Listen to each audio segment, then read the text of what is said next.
जय खानदेश मंडळी, मी आहे तुमची सोनल लहराव आणि आज मी बनवणार आहे उन्हाळा स्पेशल थंडगार काकडीचे कुरकुरीत डोसे। हे डोसेचं पीठ आपल्याला रात्रभर भिजवायची गरज नाही, इन्स्टंट आपण बनवू शकतो। मुलांना डोसा म्हटलं की खूप आवडतो, तर म्हटलं आज तुम्हाला तसंच काहीतरी झटपट बनणारा कुरकुरीत डोस्याची रेसिपी दाखवावी, म्हणून मी आज ही रेसिपी तुमच्यासाठी खास घेऊन आलेली आहे। तर त्यासाठी लागणारे साहित्य आपण बघू शकतो की एक मी काकडी घेतलेली आहे, 1 वाटी रवा आहे, 2 चम्मच दही, कोथिंबीर आणि 2 हिरव्या मिरच्या। सर्वात आधी ही काकडी जी आहे ते स्वच्छ पाण्याने मी धुवून घेतलेली आहे। तुम्ही हिला किसू पण शकतात किंवा बारीक चिरू पण शकतात। तर मी आता हिला बारीक चिरून घेणार आहे। हिची वरची साल काढायची गरज नाही। सगळ्यात आधी काकडीचे हे पुढचे जे टोक आहेत ते आपल्याला कापून घ्यायचे आहेत।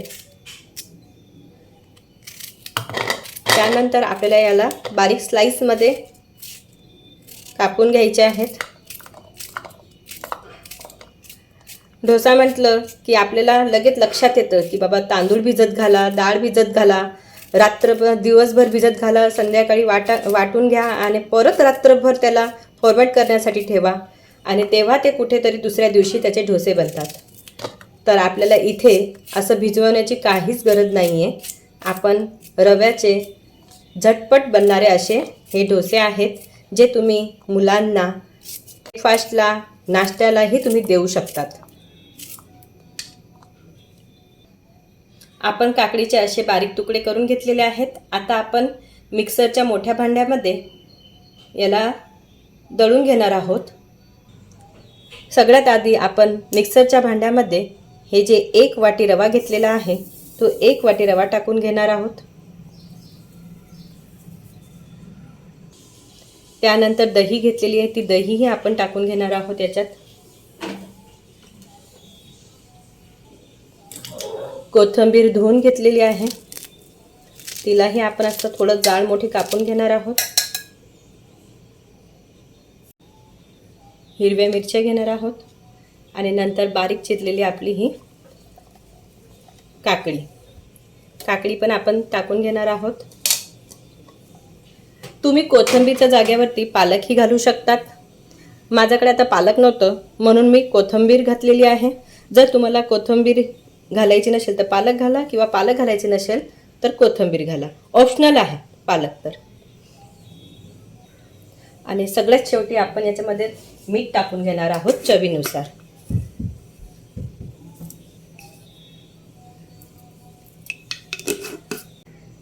अर्धा चम्मच सारखं मीठ घालून झालेलं आहे। आता याला आपण पाणी टाकण्याची गरज नाही आहे, कारण की काकडी आहे, कोथिंबीर आहे आणि काकडीला ऑलरेडी पाणी असतं, म्हणून याला पाणी घालण्याची गरज नाही आहे। ते आपोआप मस्त बारीक होणार आहे। आता याला आपण मिक्सरमधून बारीक करून घेऊया। आता हे बॅटर जे आहे ते आपलं तयार झालेलं आहे, असं बारीक दळलं गेलेलं आहे, हे तुम्ही बघू शकता। जर वाटलं जात नसेल, मी आधी सांगितलं होतं की पाण्याची गरज पडत नाही, पण वाटलं जात नसेल तर तुम्ही थोडंफार पाणी पण त्याच्यात ॲड करू शकतात। आता आपण हा बॅटर जे आहे ते एका वाटीमध्ये काढून घेणार आहोत।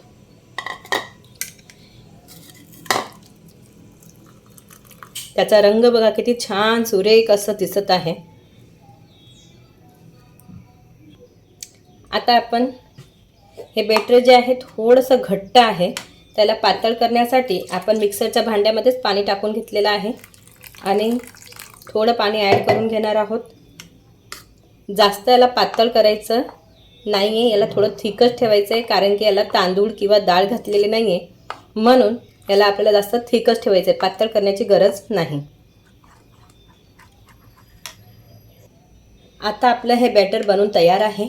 आता डोसासोबत आपण चटणी जी खाणार आहोत ती चटणी तयार करून घेणार आहे। आता आपण चटणी बनवण्यासाठी शेंगदाणे जे भाजलेले आहेत ते अर्धी वाटी शेंगदाणे घेतलेले आहेत। मी इथे हिरव्या मिरच्या 3 घेतल्या आहेत। तुम्ही हिरव्या मिरचीच्या जागी आपण लाल मिरची जी असते ती लाल मिरची पण आपण इथे ॲड करू शकतात, पण माझ्याकडे आता ती अवेलेबल नाही आहे म्हणून मी हिरवी मिरची घातलेली आहे। आपण 5 पाकळ्या लसूणाच्या घालून घेतलेल्या आहेत। 1 चिरून टोमॅटो घालून घेतलेला आहे। यात आपण लिंबू पण घालून घेणार आहोत. लिंबू पूर्णपणे ऑप्शनल आहे. जर तुम्हाला आंबट तिखट असं काहीतरी आवडत असेल तर तुम्ही त्याच्यामध्ये लिंबूचा रसही घालू शकतात, नाहीतर आपण टोमॅटो घातलेलंच आहे. आणि त्यानंतर थोडी कोथिंबीर घालून घेतलेली आहे. आता याला आपण झाकण लावून मस्त बारीक करून घेणार आहोत. जर दळलं जात नसेल तर आपण याच्यात थोडं आणखी पाणी ॲड करू शकतो. आणि सगळ्यात शेवटी चवीनुसार आपण याच्यात मीठ घालून घेणार आहोत. त्यानंतर परत त्याला बारीक करून घेऊया. आता आपण मिक्सरचं भांडं उघडून बघू शकतात की आपली ही जी चटणी आहे ती छान अशी बारीक दळून झालेली आहे. आता हिला पण आपण एका वाटीत काढून घेऊया.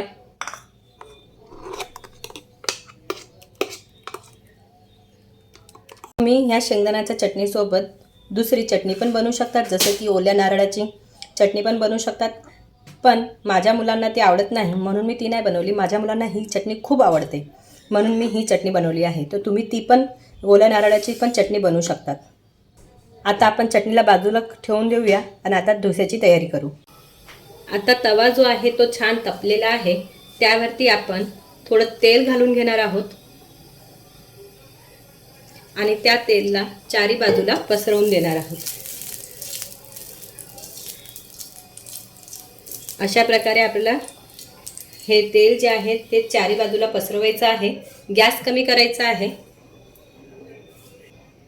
तवा पण आपला गरम झालेला आहे. आता मी जेव्हा आपण डोसे बनवायला घेणार त्यावेळेसच आपल्याला याच्यात इनो, अर्धा इनो, हे फुल पॅकेट जे असतं त्याचा अर्धा इनो आपल्याला याच्यात ॲड करायचा आहे आणि छान असं मिक्स करून घ्यायचं आहे एका दिशेला.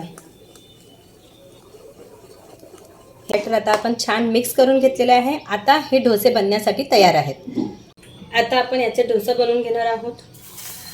पातळ बेटर थोडंसं बनवलेलं आहे. आता याला फटाफट असं पसरवायचं आहे.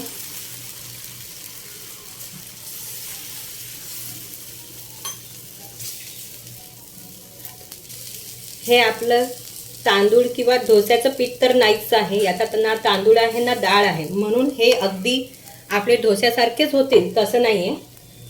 पण छान कुरकुरीत होतील, खायला खूप पौष्टिक आहेत, चांगले आहेत. आता हे वरचा भाग पूर्णपणे ड्राय झाला की याच्यावर थोडं तेल घालायचं.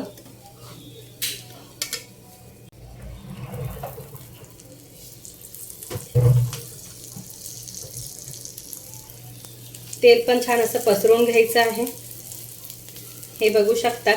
हे बघा, खालची बाजू छान अशी मस्त क्रिस्पी झालेली आहे. गॅस आता थोडा फुल करून घेऊया. आता हे डोसा छान खालून क्रिस्पी झालेला आहे. याला आपण पलटी मारून देऊया. हे बघा किती छान असा क्रिस्पी झालेला आहे. खालून पण आपण तसाच भाजून घेणार आहोत दुसऱ्या साईडने पण. आता खालची बाजू पण छान अशी भाजली गेलेली आहे बघा. आता हा डोसा तयार झालेला आहे. आता याला आपण एका प्लेटमध्ये काढून घेऊया.